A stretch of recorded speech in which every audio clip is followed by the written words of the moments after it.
the Warriors learn some of that split action that they run offensively and bring it to your own team. Folks, the name is Kenny Atkinson. Every time there is a job with a young core that needs to take the next step, I always think of Kenny Atkinson. Only on SportsGrid. The numbers might look crazy, especially depending on where you think Jared Goff falls in the National Football League. I would consider him, maybe as crazy as this sounds, a top 10 quarterback. And again, the theory behind paying your quarterbacks and your top-rated players, pay them earlier. The longer you wait, it only costs you money. If you have a top-flight wide receiver, pay him here. The Early Line. Only on SportsGrid. The Bostonian versus the Book. That was Aaron Rodgers' thing. It's your quarterback in the first round. Yeah. It's a luxury pick. We don't have the luxury. We're trying to win right now. I'm in a window right now, and you're going to say, no, we're going to plan this for the future. With a guy who had 4 seasons ended by injury. 4. Like, Michael Penix is a walking injury. Like, what are you doing taking him in the top 10? The Bostonian versus the Book. Using the parlays against one another, right, and being able to get a little bit of juice consig, I found to be a little interesting. Believe me, all the rhombuses and parallelograms are constantly trying to search and find out those things every day. It's one of the battles that you know, as you expand the menu, you encounter new battles. Game time decisions. Only on SportsGrid.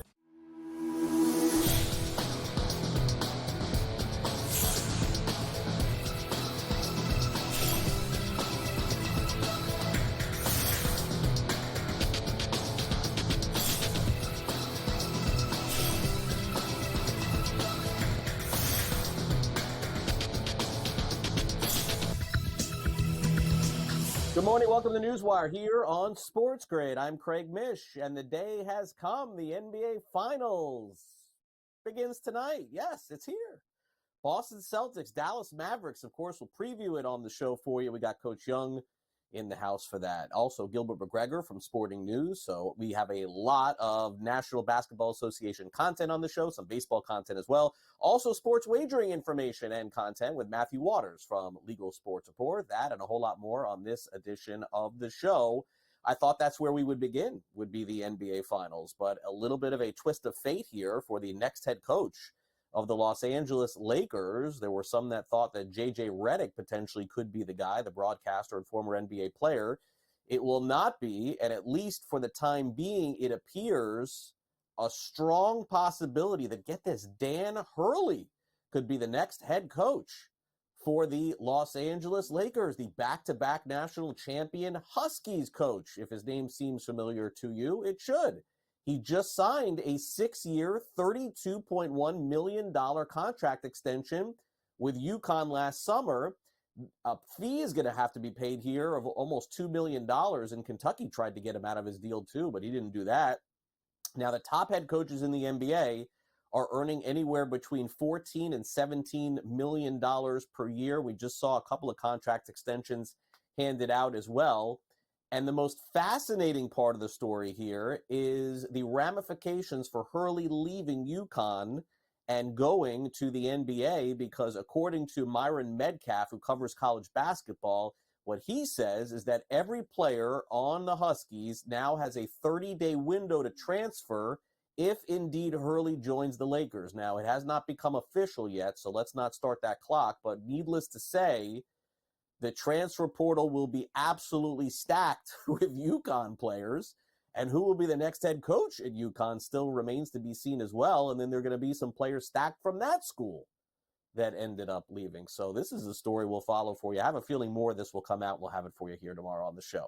All right, let's get over to some college sports news. Oklahoma playing Texas. They won 8-3 on Wednesday in softball and have a chance to close out the best of 3 series on Thursday. They are just simply the best college softball team in the world. And there's no competition because this would be 4 straight times of them winning the college championship, 3 years in a row going into this year. The Premier League, there was some discussion that they could potentially remove this video assistance referee system. It's going to stay. The Wolverhampton Wanderers, otherwise known as the Wolves, voted to keep it in the Premier League. The 20 teams voted. It was 19-1 to keep it in place, so they will continue that. Dustin Poirier has torn his ACL, broke a rib, and severely broke his nose in his fight on Saturday night, and he's considering retiring. It's come out from the UFC. And also, how about this? Dan Quinn had no idea that Brandon McManus had this issue or alleged issue on that plane trip with the Jacksonville Jaguars, which led to his release in London. He said he found out about it just last week. They're looking for a new kicker there. All right, the marquee matchup in baseball and the showdown yesterday with Paul Skeens and Shohei Ohtani initially went to Skeens as he struck out Ohtani. But needless to say, Ohtani also hit a home run off Skeens. And so who ends up winning this battle? Is it fair to say that Ohtani ended up winning? I don't know. He struck out 8 in the game. He goes over every strikeout prop there is. And Aroldis Chapman threw a pitch 104 miles an hour in that game yesterday as well. Meanwhile, it's been going very swimmingly for Ohtani in a Dodgers uniform. He probably had a slow couple of first weeks, but since then he's been great and even hit a home run off the most popular pitcher going right now in Major League Baseball. And he says it's all about the approach. Shohei, just with the home run, couple knocks tonight, do you feel like you maybe unlocked something considering what some of the results have looked like as of late? もうホームランとヒットを今日打ちましたが、何かコツをつかんだんでしょうか。まあ良くなるように毎日やってますし、まあいい日もあれば悪い日ももちろんあるので、それをまあ毎日チェックしながらやってる感じかなと思います。It's just every day just working on getting better, and sometimes you do well and sometimes I don't. So I feel like it's just really part of the process. There's obviously a lot of talk about Paul Skeens. What did you see from him today, and was it what you expected? ポール・スキンズは結構評判高いピッチャーですけども、その評判通りのピッチャーでしたかと。そうですね。まあ素晴らしいボールでしたし、まあ最初の打席なんかもあんまりいいスイングだったとは言えなかったので、まあその後打てたのはもちろん良かったですけどね。各打席素晴らしいボール投げてたなと思います。Yeah, stuff itself was really good. As you saw in my first at bat, I couldn't really put together, good swings. But overall, just really good stuff. Just the velocity that makes his fastball really good? Or what is it about that pitch that's tough? And then what did you do in that second at bat to be able to get the home run? ストレートの打ちづらさっていうのは何か特徴があるのですかと、それと、まあ、どういう調整をして打てるようになったんですか。まあ、スピードよりもなんかアングルであったりとかリリースポイントであったりとかっていう方がこう特徴的なのかなとは思ったので、まあ、それを頭に入れてまず次の打席は行きました。Rather than the velo, it's really the angle and the release. So, I made the adjustment the second at bat. Were you expecting 3 straight fastballs in that first at bat? He really just kind of went after you there. 最初の打席に3球連続ストレートっていうのはちょっとびっくりしましたかと。いや特にびっくりはしなかったですかね。はい。Not really surprised. And that's Shohei's new interpreter, by the way, with him as well. I've seen him over the last couple of weeks. Doesn't talk that often, by the way, to the media. All right, break up the San Francisco Giants. They scored 6 runs in the third inning to beat the Arizona Diamondbacks yesterday. Also some injury news and notes from baseball. Kenta Maeda left to start after a couple of pitches with abdominal discomfort. And oh no, Corey Seager hurt again. Hamstring tightness this time in the second inning. The Rangers beat the Tigers 9-1 to avoid the sweep. Also, unfortunately, Chris Martin from the Boston Red Sox placed on the injured list with anxiety is what they're calling it now. All right, over in the WNBA, let's get to the very latest. There's a lot of news here. We'll start off with A'ja Wilson, who's been fantastic this season, on her way potentially to another MVP. 36 points, 12 rebounds, and 6 steals in the game last night as they beat the Wings big time. First player in league history to have at least 35, 10, and 5 in those categories. Also, A'ja Wilson talked about what the Las Vegas Aces have been doing so well after she posted a historic night against Dallas.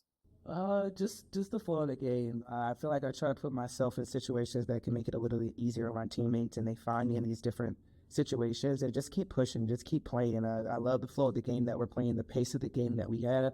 So I want to make sure that when I am shooting, that I'm efficient in that. I feel like Atlanta was an awful showing for me, and I was not satisfied with that. So I wanted to make sure that in games now in the future that I can be efficient for my teammates because, I mean, we're all out there working hard. More drama for the WNBA as well. Let's talk about Shanity Carter. You may have heard of her. She's the player that pushed Caitlin Clark, and she was on the road, and a man came up to her with a camera and apparently started to yell at Carter. At least that's what she said. Security stepped in between them. Carter says that it has to stop. Can't have people following them on the road. She's probably right about the yelling, but I got to tell you, this happens all the time on the road with players. And now the WNBA is in the crosshairs of this. Defense lawyer is remaining silent on this connection between his client and Jonte Porter. Naturally, there are men in federal court in Brooklyn conspiring to defraud a sports betting company. This is surrounding this individual who tried to flee the country a couple of days ago. Kristaps Porzingis says no ill will toward Luka Doncic and the Dallas Mavericks. This is one of the side stories in the NBA Finals. It looks like Porzingis is going to play tonight. We haven't got an official injury update in the NBA Finals game. Line has been pretty much static for the most part over on the FanDuel Sportsbook as of right now, going into tip tonight of Game 1 of the NBA Finals. We have the Boston Celtics -6.5 point favorites over the Dallas Mavericks, and the total is 215 in the game. All right, we'll see if we can get a position on the odds to win the NBA Finals from Gilbert McGregor coming up next. Also, some in-depth look at some of the props. You're watching NewsWire on SportsGrid here on this Thursday. We'll take a quick timeout. We'll be joined by Gilbert McGregor as the NBA Finals is upon us. Also, don't forget a full NHL Stanley Cup Finals preview on the show tomorrow. So stay tuned to that. We'll be right back after this. Don't go away.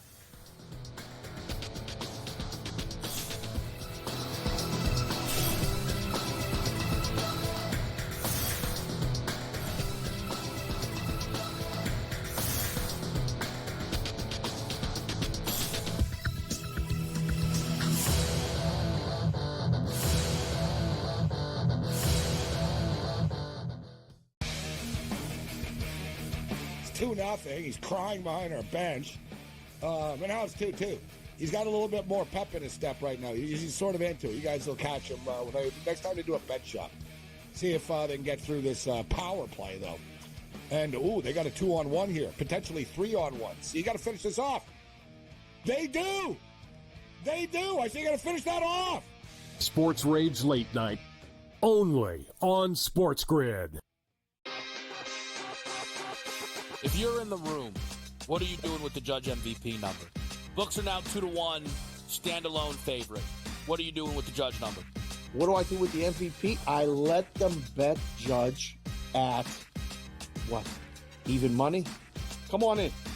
I mean, you have to acknowledge now that he's the guy. Game time decisions, only on SportsGrid. Your gut says Miami is going to win, and you should take the over. Your gut also said your NFT selfies would only go up in value. They didn't. But your head is on SportsGrid and knows the QB is in concussion protocol. The backup has a 45 QBR against the zone coverage. The New York D has the most sacks in the league. So yeah, trust your head. It's smarter to be on SportsGrid. The Warriors learn some of that split action that they run offensively and bring it to your own team. Folks, the name is Kenny Atkinson. Every time there is a job with a young core that needs to take the next step, I always think of Kenny Atkinson. Only on SportsGrid.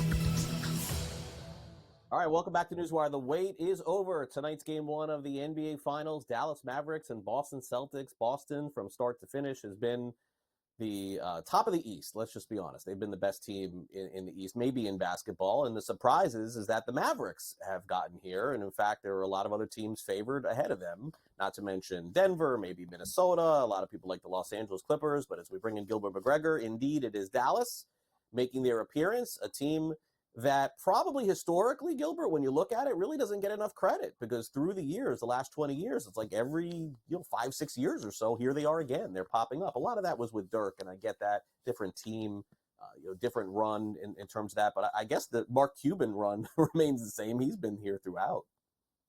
Honestly, that's true when you think about the Mavericks and the fact that it's pretty poetic. 20 years apart, 1998, they draft a generational prospect and Dirk Nowitzki. 20 years later, 2018, they take Luka Doncic, or they acquire each of those guys on draft night. And that's resulted in finals appearances and a championship in 2011. And now they're hoping another championship in 2024. So it's pretty impressive what the Mavericks have done and what Luka Doncic has done in 6 short years in his career. He looks like a 12-year vet out there for sure. Yeah, and I think the Mavericks season is really on the line, not just with Luka, but Kyrie Irving. It just really feels that way. And I guess probably you could say that about any team. When the stars don't play well, they lose, and when they do, they win. But Boston is, without a doubt, a deeper team, and I think that's why, Gilbert, they've opened up as the heavy favorite to win the NBA Finals. And by the way, pretty heavy favorite tonight to win Game 1. 6.5-point favorites with a total of 215. I think it's fair to say, and our Coach Young, who's on our show, I don't know if you feel the same way, Gilbert, as that. I don't know when it's going to happen, but there's going to be a game in the NBA Finals where Boston's just not going to play well and lose. I don't think they're going to sweep. There's going to be a game. I think that this will happen. Is it tonight?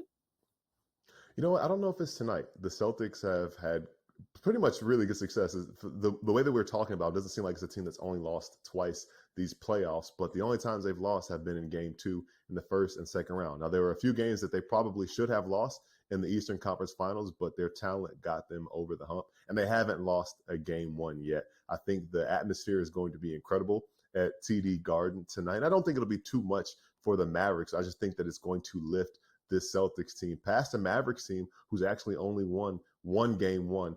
They've been a lower seed in every series throughout the playoffs as a 5 seed in the Western Conference. So they've had to steal one on the road, but they haven't been able to do it in Game 1, except in that Timberwolves series. I think the Timberwolves were a little shocked and a little tired after the emotions of that Game 7 they played in. The Celtics, 9-day rest since sweeping the Eastern Conference Finals. I think that they will be ready to go, and they'll take care of business tonight. All right, 6.5-point favorites. Gilbert says, take the Celtics tonight. Now, as far as the Finals MVP is concerned, it seems like what I'm seeing on social media, Gilbert, is a lot of steam toward taking Jaylen Brown, who is 7-1. And if that's the case, my gosh, that's some serious money coming back on the eve of we're here on the NBA Finals. Now, Jason Tatum's a favorite, and Luka, obviously, if Dallas wins, Luka's probably going to win it. Kyrie's 18-1. Boy, you'd be really reaching with Porzingis 33-1. So as they say, how many horses are in this race, Gilbert? Is it 1? Is it 2? Is it 3? Is it 4? Do you like any of these in particular? You know what? I think there's a lot of value with Jaylen Brown. We kind of had this conversation at the start of the Eastern Conference Finals, and I don't know if they'll give it to him 2 series in a row, but I think that we've kind of learned as a precedent as well, because he will be tasked with making life difficult for Luka Doncic at times and making life difficult for Kyrie Irving at times. So if you couple that with a couple of big performances, big moments, and big shots, that could be enough for him to put together a case to win Finals MVP. He's also a guy who I expect to kind of come out of the gate strong. He did it in the conference finals against the Pacers, had that big shot to force overtime, and he doesn't really seem fazed by the moment in times where other guys maybe are a little more tentative. So if Jaylen Brown gets out to a hot start this series, I could see those odds start to shift a little bit. So there's some value right now. All right. Well, I mean, you had the Boston winning, I think, spot on in terms of the games. I believe you had Dallas too when they faced off against Minnesota here in the end. So I guess I would ask you this as we close the book on this game and this series in particular, because you can change your opinion, Gilbert, but everyone will remember this conversation. Let's just be honest. Who wins the NBA Finals, and how many games do they win it in? I'm taking the Boston Celtics to win this series in 6 games, and I think that's because the Celtics have a few things going for them. The Mavericks have the best player in the series. There's no questioning that Luka Doncic is the best player in the series. But top to bottom, the Celtics are a more talented team, and they are a better team. The sum of all the parts works together much better. The big thing is the return of Kristaps Porzingis and how well will he be able to play after missing each of the last 2 series with that calf injury. But he unlocks so much for this Celtics team. He makes life difficult for those big men in Dallas who have played so well throughout the playoffs. So if Kristaps Porzingis is back healthy, playing at an efficient level, that relieves a lot of pressure on Jason Tatum and Jaylen Brown. Not to mention they have a guy in Drew Holiday who's been here before. He's won in the NBA Finals before, and he can be a calming force for some of these guys on that Boston team who may still have some memories from how things went 2 years ago and kind of can avoid things going that same way they did against the Warriors in 2022. All right, game one tonight of the NBA Finals. Now, before you go, Gilbert, it's very rare in this media cycle with rumors in the NBA to have a coach come out of nowhere to such a high-profile position to essentially take over the head coaching gig. Gilbert, that is what is happening this morning. Dan Hurley, I mean, this was not a name that was brought up to be coaching anywhere, let alone the Lakers. We had heard along potentially be J.J. Redick. Rumors usually come out before the facts. No rumors, just facts here. Just very quickly, Lakers pivoting here. I really want to know how this went down, don't you? I'm really surprised. I wake up this morning thinking all I'm thinking about is NBA Finals prep, and I see this news on my phone that Dan Hurley could be making the leap. He's a great coach. He's probably established himself as the best coach in college basketball. He made the leap from high school to Rhode Island to UConn and lead them to back-to-back titles. I can see it. It's going to be a tall task to do it. As you mentioned, a high-profile job with the Lakers. Expectations to win a title will be placed on him right away, but I can see it happening. It's going to be interesting to see. He's a no-nonsense coach, and that doesn't necessarily always fly in the pros. But if anybody can do it, I think Dan Hurley could. All right, Gil. We're very surprising, by the way, on game one of the finals that we would get a piece of news like this. Usually they don't do that. It's usually reserved for an off day. But anyway, thanks for coming on the show, Gilbert. Enjoy the finals. We'll catch up again next week. Looking forward to it. All right, coming up next, we'll check in with our social media team and see about Brian Nasto's opinion coming up on the finals, and also Coach Young with some strong words about a player in the WNBA. You're watching NewsWire. We'll be right back.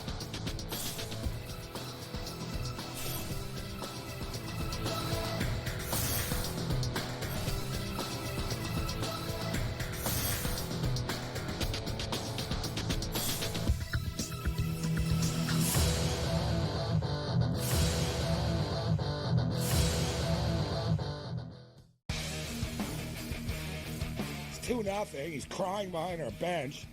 And now it's 2-2. He's got a little bit more pep in his step right now. He's sort of into it. You guys will catch him next time they do a bench shot. See if they can get through this power play, though.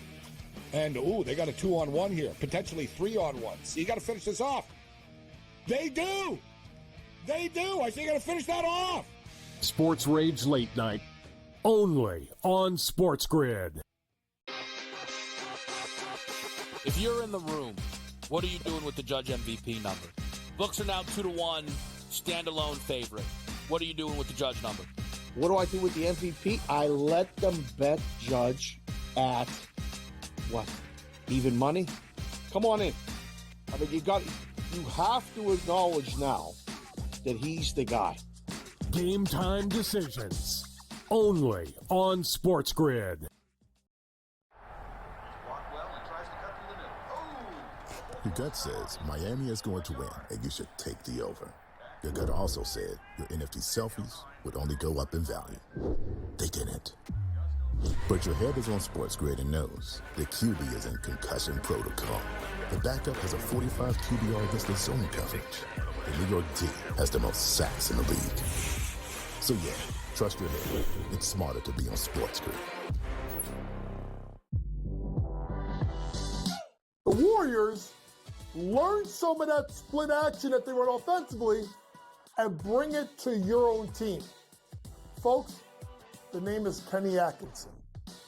Every time there is a job with a young core that needs to take the next step, I always think of Kenny Atkinson.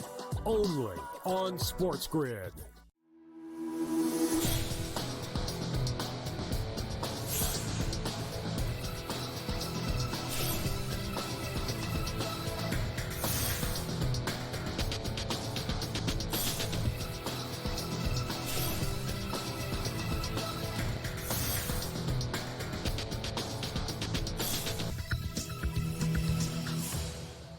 Welcome back to NewsWire here on SportsGrid. We're going to hear from Coach Young on the WNBA and also hear from Boston Red Sox manager Alex Cora on a sterling performance from a pitcher. But before we get to that, It's all about the NBA Finals, right? I mean, we had to wait a bit. I keep saying this, but it's just strange that we had to wait like a week and a half to get to the NBA Finals, but we're finally here. And that makes us happy here at SportsGrid because it gives us more content, especially our social media team. And one of the players that's expected to play tonight in Game 1 is a player who's been out, and that's Kristaps Porzingis. He's the subject of our preview of the game with Brian Nasto. Two players I'm looking at in this NBA Finals matchup between the Boston Celtics and the Dallas Mavericks that can decide the outcome of this series. One being Kristaps Porzingis, the 7'3" unicorn that is a defensive presence in the paint, not allowing any easy layups or baskets will be a huge problem for the Dallas Mavericks. Also stretching the floor on the offensive end, opening up the paint while being an effective shooter from three. Two, Kyrie Irving. We all know Luka Doncic is the best player on the Mavericks and will be the best player on the court in this series. How will his partner in crime show up? Kyrie Irving's been 0-10 versus the Boston Celtics ever since stomping on Lucky back in 2022. I don't think anything changes here. I think this is a 5-6 game series. I think Celtics are the better team. They are the deeper team. They've been the better team all season. I think Boston is having their championship parade in 2 weeks. Craig, back to you. All right, thanks, Brian. We'll see if that indeed is the case. Well, naturally, there's been a lot of drama surrounding the WNBA over the past week, some of it surrounding Angel Reese, who's been pretty outspoken about her tenure in the WNBA, someone who knows the game like no one else. Our very own Coach Young weighed in on the future of Reese. I got to at least, because yesterday we talked about the WNBA stuff, and we talked about the Caitlin Clark and Reese, and we played the Reese clip. What happened to her last night, Coach? What, did they throw her out of the game last night against the Liberty? What was that all about? Well, she got the quickest double tech I've ever seen. She got teed up, and she did the famous Coach Young wave off of the official, not looking at him, and got banged for a second. And here's the thing, folks, and this is the only reason why I'm bringing this up. We have talked about what a great job Caitlin Clark is doing, is bringing more people into the sport. We also heard about Angel Reese saying that one of the reasons why people are watching the WNBA is not just because of Caitlin Clark, but because of her. But Angel, I just want to talk to you a second as a coach. I love your passion. As a matter of fact, I love your game. I love how hard you play. It's the comments to the media.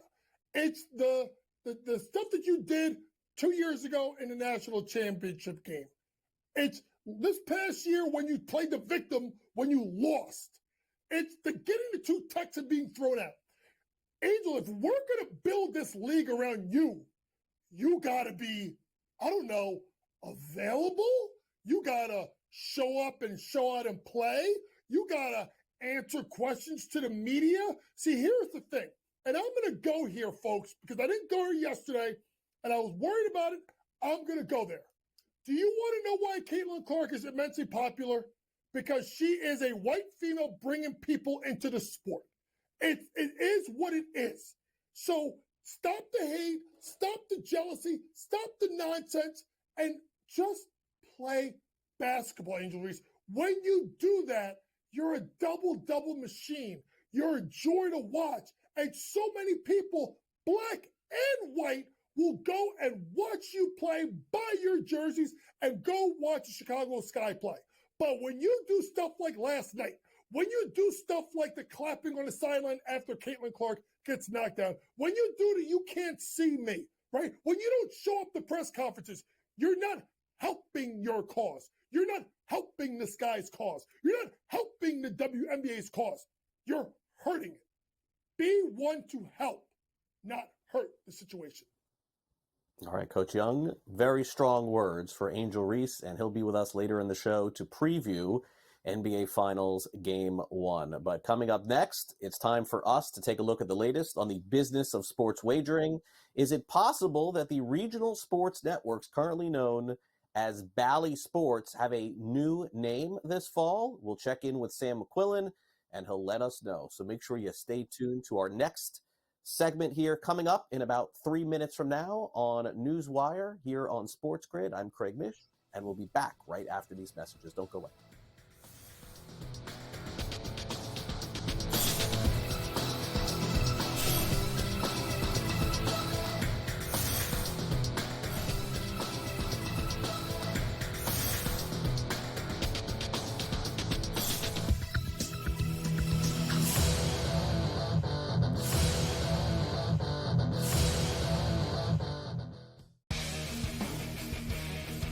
2-0. He's crying behind our bench. But now it's 2-2. He's got a little bit more pep in his step right now. He's sort of into it. You guys will catch him next time they do a bet shop. See if they can get through this power play, though. And, they got a 2-on-1 here. Potentially 3-on-1. So you got to finish this off. They do. I say you got to finish that off.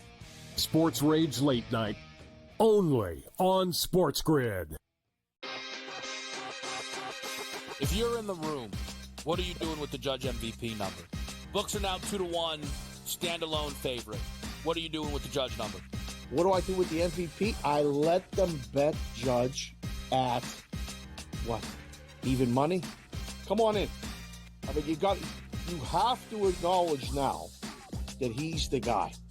Game time decisions, only on SportsGrid. Your gut says Miami is going to win, and you should take the over.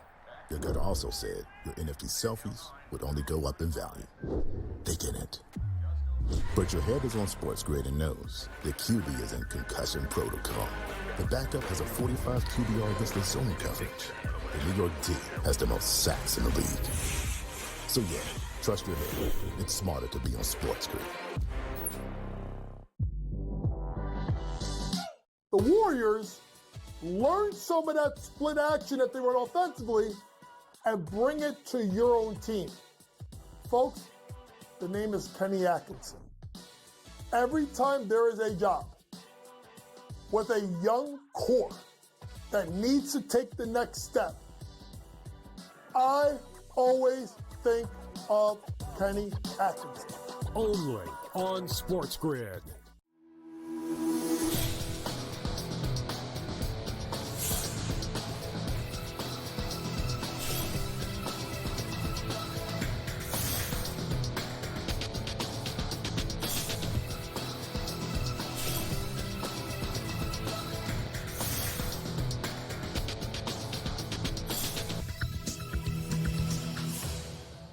Welcome back to NewsWire here on SportsGrid. Craig Mish along with Sam McQuillan from Legal Sports Report. We're going to dive into the very latest in this discourse between the fantasy sports operators and the different states that are allowing it. A lot to cover here on the show today. But with Sam, we're going to start off with the news that we heard earlier in the week. It is being reported that sports betting operator FanDuel, Sam, is getting ready to potentially make a bid to become the new face or the new rights holder as far as the naming rights are for a lot of these regional sports networks that are out there. For people who are unfamiliar, maybe you live in a place that has a regional sports network, and it's called Bally Sports, which took over, I believe it was 3 years ago, Sam. There's still a lot that's going on here. There's bankruptcy court involved. To me, it does feel like this Diamond Sports Group is just a short-term deal here, and they're going to be out. That's the way I see it eventually, unless they get some huge bailout from Amazon or someone else. In the short term, it seems to me, Sam, what Diamond Sports is doing is saying, hey, look, we got to pay these teams somehow. Let's get more money from someone, and it looks like FanDuel is the one that's willing to pony up and do it. Yeah, Craig, it's a complicated situation, as you just broke down. It's essentially what was reported on Monday by Bloomberg is that FanDuel is very close to a deal to essentially buy the rights or the naming rights to all these regional sports networks. There's about 18 different broadcast channels that Diamond Sports Group owns currently, which operate, like you said, under the Bally Sports banner. These are channels that reach a lot of local TV station and sports viewers in places like Charlotte, places like LA, Atlanta, a lot of cities. Like I use MSG Network to watch the Knicks games, for example. But if you're in Charlotte, you'd be using Bally Sports to watch the Hornets games. So these are a lot of local TV networks that a lot of fans around the country really rely on. But what I had covered this week was that the bankruptcy case that you talked about is going to play a huge part in whether or not this deal actually gets done. I'm told by multiple sources that FanDuel, or anyone for that matter who would buy essentially the rights to these channels, would want to wait until that bankruptcy case is over so as not to sort of assume any debt that Diamond is taking on. Now, want to hit home here that they would not be buying Diamond Sports Group. They would be buying the rights to all these channels, which, like you alluded to, are still under a lot of negotiations with different leagues. Diamond is in a really messy spot right now as it sort of tries to balance getting out of this bankruptcy case. It has that hearing scheduled for late July. Whether or not they'll actually get out of that bankruptcy case, that's another matter entirely. And then also at the same time, they're trying to negotiate with different leagues like the MLB, NBA, and NHL, because a lot of the rights to the teams that they broadcast are up at the end of this year. So it's a big mess. As you know, it's caused some fans in local places not to be able to watch their games, really have no way to watch it. I know Apple stepped in, assuming some of the coverage there, but it's really messy for Diamond. But it would be, on the FanDuel side, it would be a major media move for a company we've already seen invest a lot in media. They launched FanDuel TV last year, I believe now already, which obviously has huge talent like Kay Adams, Chandler Parsons, Shams Charania. So they're really trying to move into the sports space, not just sports betting. So acquiring these channels, they would add about 37 team broadcasts to their arsenal, give or take. I'm told by multiple sources that it would not impact FanDuel TV programming immediately, but there would be a lot of opportunity for crossover or cross-selling between the two networks. So negotiations are still ongoing, obviously. It seems like we're going to wait till the end of July to kind of figure out what's going on here. But this would give FanDuel a pretty big presence in those major cities I talked about before, which don't have sports betting. Obviously, Bally Sports does their own sports betting, and they were really bullish on this as kind of a tool to get new customers in those places when they first started it. But unfortunately, they've had a lot of problems with the Bally's app and the company at large. FanDuel, not the same as Bally's. It's the biggest sports betting operator in the U.S. So it would be very interesting to see what they do differently here because, you know, Bally paid $9.6 billion for this deal a few years ago when they got it over from Fox Sports. I'm told that FanDuel would be paying a very big discount, but FanDuel is very disciplined with their capital, so I have to think that there's a lot in store here if the deal goes down. Yeah, and look, a lot of things can happen here. I mean, this could be a short-term deal, and you know, I can tell you right now that there's a lot of people that are invested in terms of the ownerships for Major League Baseball, the NBA, and the NFL that are rooting against this, Sam. You know, they want this all to fall apart so they can start owning the teams for nothing again, and own the broadcast for nothing, and then sell it themselves. So we'll follow this one. All right, what's the latest in this fantasy sports coalition? I know that, you know, some states have ruled them not eligible to participate in the states that they're in, and they've come back in different ways. It feels like this is one of these ongoing battles that'll never end. Yeah, the Coalition for Fantasy Sports, which essentially represents all those companies that offer the product you're talking about, the Pick'em product that a lot of states have come out and either banned or really come out against and enforced actions against.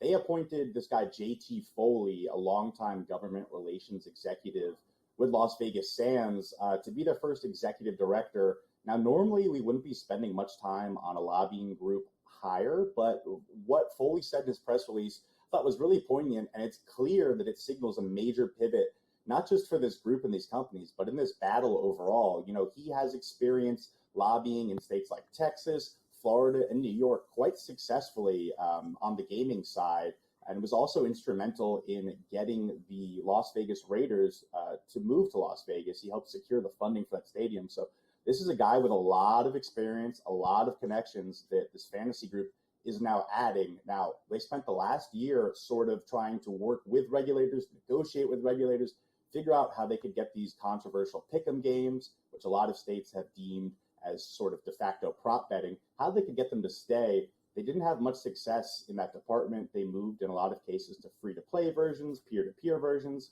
versions that make the companies a lot less money. So what I've been hearing kind of on the ground in this whole, debate debacle for a while is that they were going to try to move to get new laws passed next year when the state houses come back together to make laws. It's really hard to get laws passed, obviously, but if you have a guy like this on your side, it could be a very big help, a very big start in the right direction for them.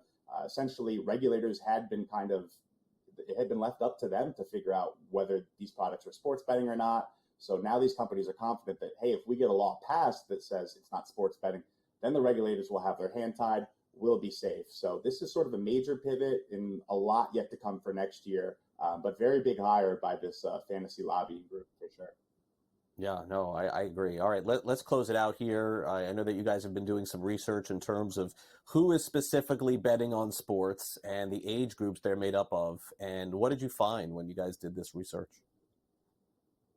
Yeah, I've got to shout out our data and policy analyst, Eric Ramsey, who just did a really great job deep diving into all these agency reports and financials from different sports betting companies, but found over the past 12 months that roughly 60% of all players and all the money spent on online gambling came from millennials, which was sort of surprising to me because I know there's a lot of the times when you talk about the money, it's older people betting or sharp bettors that I would guess would trend towards, older than my generation.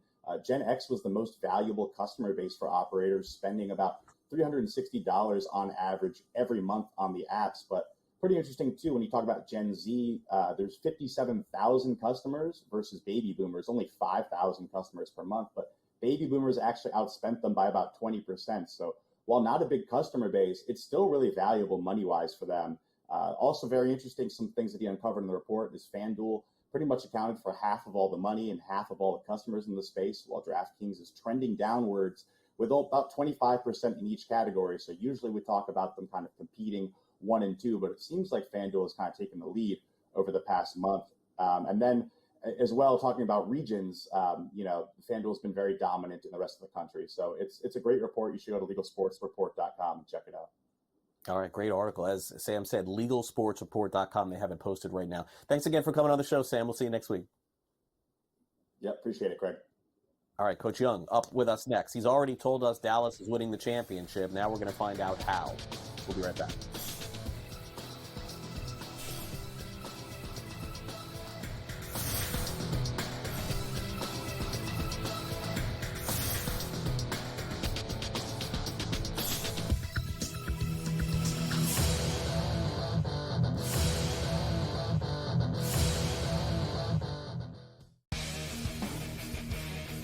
It's 2-0. He's crying behind our bench.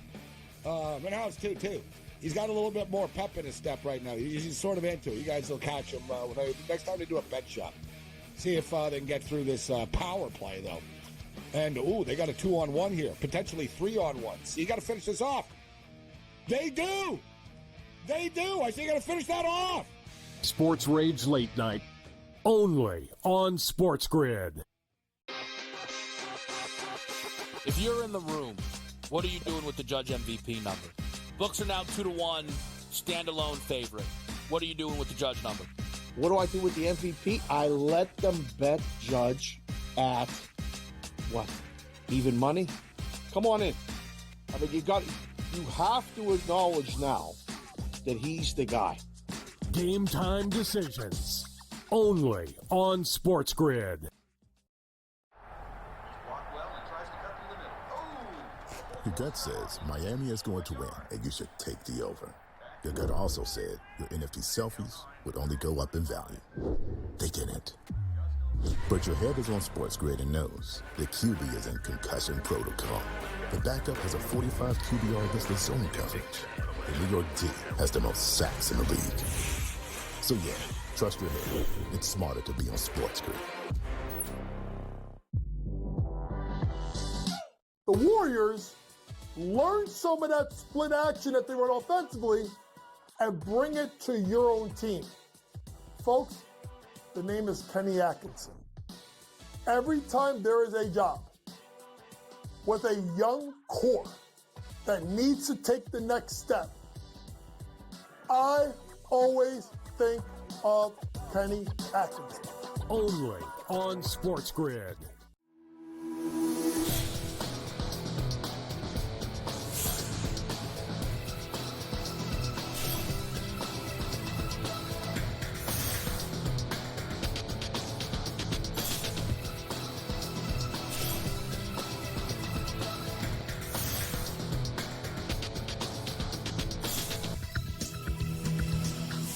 Welcome back to NewsWire here on SportsGrid. Coach Young, this is like prime time for him. The NCAA tournament, of course, women's basketball tournament, and then the NBA finals.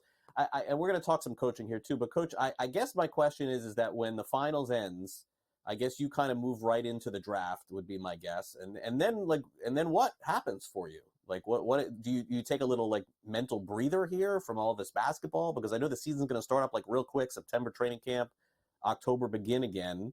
So what does your schedule look like once this ends? Well, the betting above the rim show will probably stop at the end of the month, but I'll still be on. Obviously, NBA free agency starts around July 1st.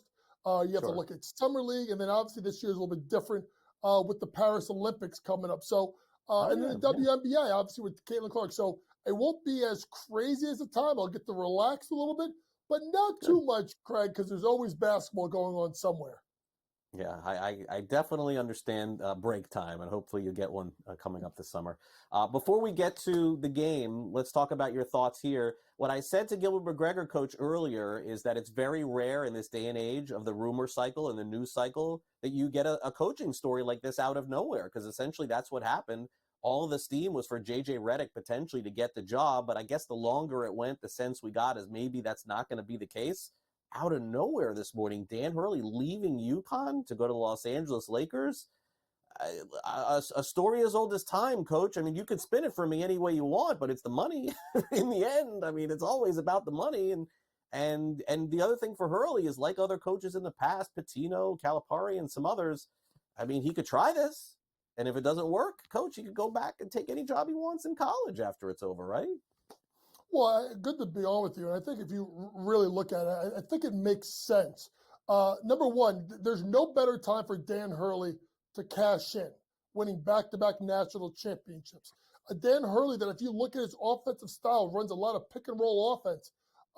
And they were in the 99th percentile in pick-and-roll offense if a ball handler kept it, 93rd percentile if they gave it to the roller. So his offense translates to the NBA. Yeah, look at the fact that Dan Hurley is incredible at player development. He took a kid from Tristan Newton that was, at East Carolina and turned him into a first-team All-American. He took Alex Caravan and made him an NBA draft prospect. I know he went back. He took Don McQuillan, who I do think was either a 1 or a 2-star recruit, and Don McQuillan's going top 5 in the draft. So his ability to, develop talent.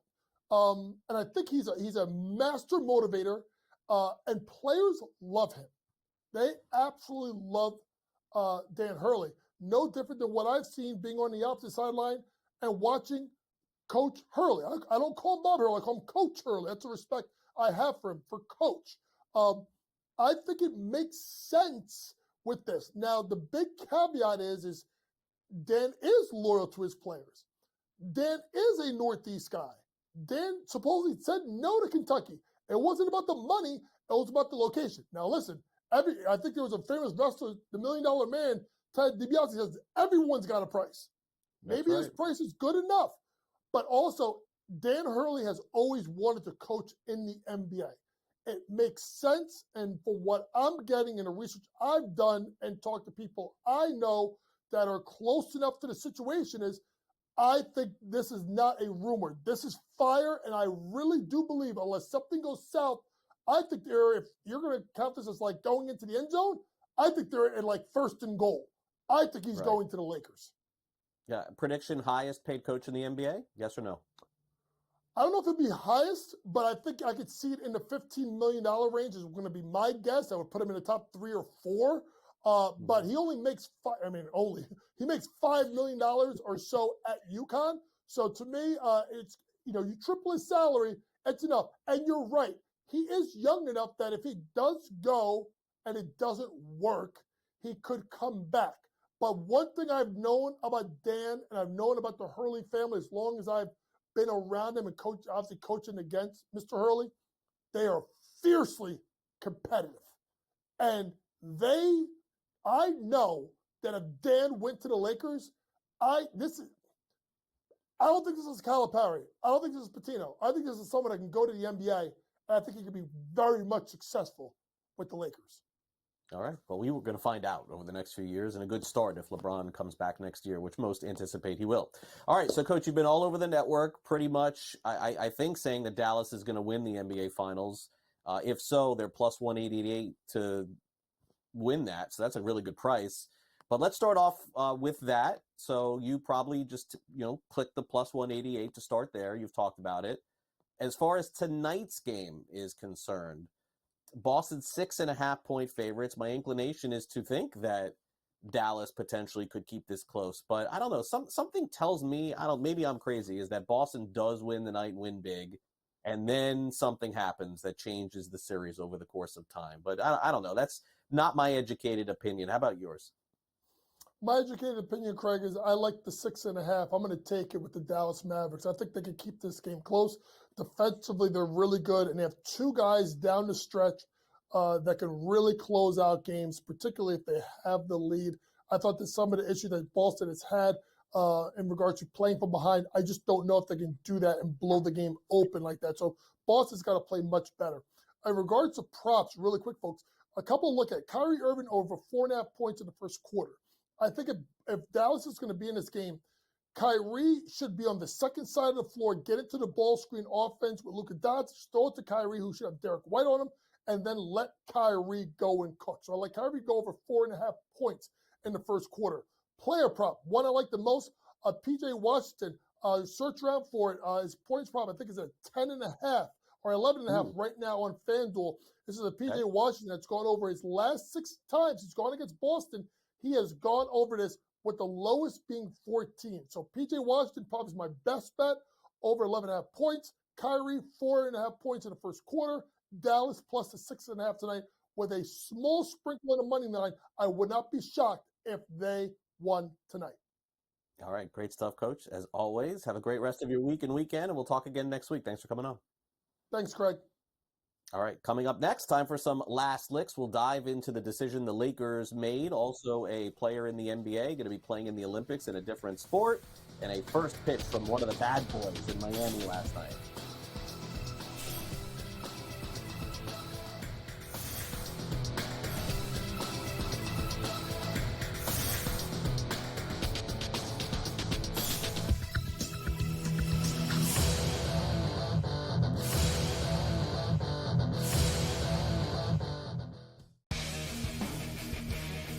It's 2-0. He's crying behind our bench. And now it's 2-2. He's got a little bit more pep in his step right now. He's sort of into it. You guys will catch him next time they do a bet shop. See if they can get through this power play, though.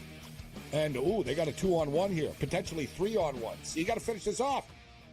They do. They do. I say you got to finish that off. Sports Rage Late Night, only on SportsGrid. If you're in the room, what are you doing with the Judge MVP number? Books are now 2-1, standalone favorite. What are you doing with the Judge number?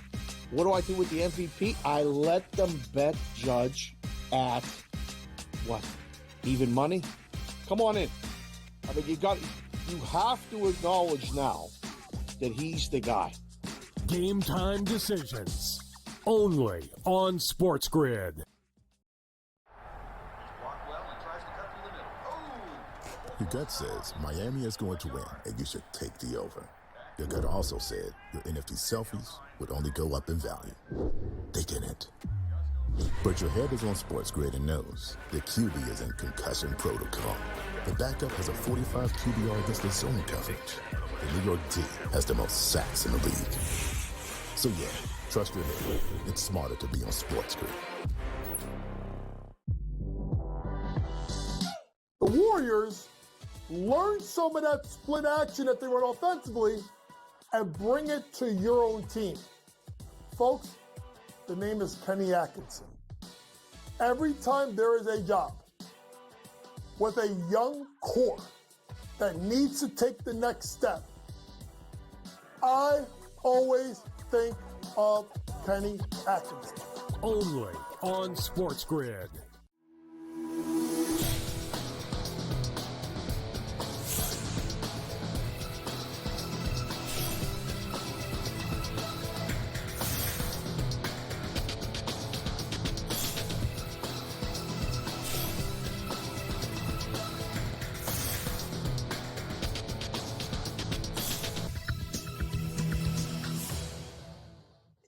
Welcome back to NewsWire here on SportsGrid. Our top story of the day is not the one we thought we would be delivering today. And we thought if the Lakers were hiring a new head coach, maybe it was the rumor that former NBA player and broadcaster J.J. Redick would be the next head coach. After all, it does, regardless of what he says, it does feel like LeBron James is pushing the buttons, so to speak, at different places over the course of his career. Did it in Miami, did it in Cleveland, probably has done it in LA. He doesn't want to admit it, but yeah. And by the way, I got no problem with LeBron James doing that. If he's not the best basketball player of all time, he's the second best. Let's get into that and a whole lot more. It's time now for some last licks.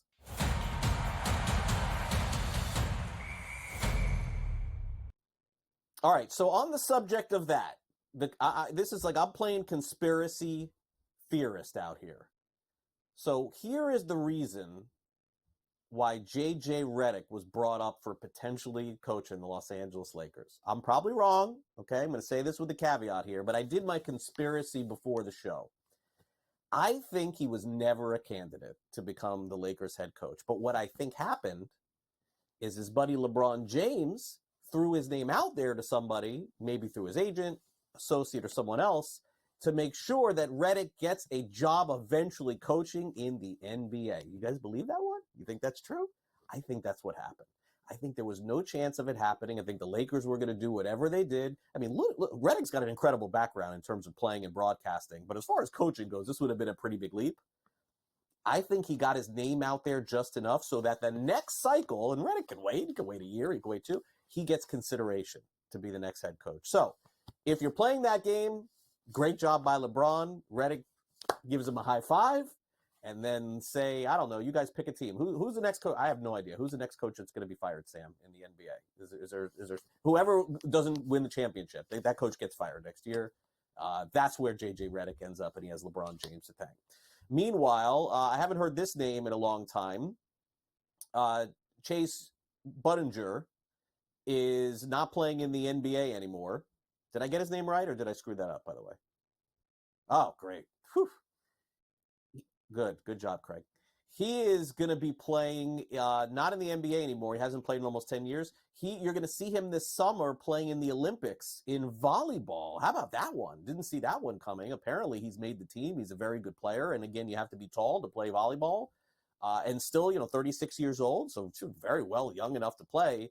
And so while the Summer Olympics is coming in the last week in July, look for a former NBA player to be playing volleyball. And by the way, wouldn't it make sense that this is a pretty good transition from the National Basketball Association to playing another sport? Tall, hit the ball hard, hit it over a net. I mean, it seems to me there should be a lot more players playing this, but Chase made the right decision naturally, and we'll see him this summer in the Olympics. Now, finally, I had a chance last night to attend a baseball game, of course, because I live in South Florida. Guess who threw out the first pitch at Marlins Rays at Lone Depot Park last night? The new movie is coming out this weekend, Bad Boys 4. I had no idea. I never saw Bad Boys 3, but hey, Bad Boys 4 is coming out. Here is Martin Lawrence throwing out the first pitch last night at Lone Depot Park. I don't know if you can see this, but Will Smith is right there next to him. What happened was they played a game of rock, paper, scissors because, again, there's only one home plate, so there can only be one first pitch. Lawrence won. And then he gets to throw out this first pitch, which is just a little outside and short. So it's all in the spirit of fun. And by the way, Will Smith did ask Martin Lawrence if he needed those sunglasses on while he threw out the first pitch. By the way, Lone Depot Park roof, no sun whatsoever. Lawrence said he did need to keep them on, so who knows what was going on there. But fun time, good to see, good to be back in the ballpark again last night. All right, that will do it for our show today. Want to thank our guests on the program today. Today, they were Sam McQuillan from Legal Sports Report, Gilbert McGregor from Sporting News, and our very own Coach Young. As far as our programming schedule coming up, the early line is next, followed by Pharrell Coast to Coast, 3 o'clock Eastern, Game Time Decisions and In-Game Live. That's where you want to be today, along with Sports Rage, because coverage of the NBA Finals throughout those 3 shows on our network, so stay tuned to that. Today, our producer on the show was Sam. He did a fantastic job, and I'll see Sam back here again tomorrow, as well as on Fantasy Sports Today on Saturday. So enjoy the rest of your day and your night right here on SportsGrid. Look forward to capping off the week with you with our final show of the week on Friday. That's tomorrow morning, 11 a.m. Eastern, exclusively on your home for NewsWire. That is SportsGrid. So enjoy the rest of your day and night, and I will see you then. Have a great day.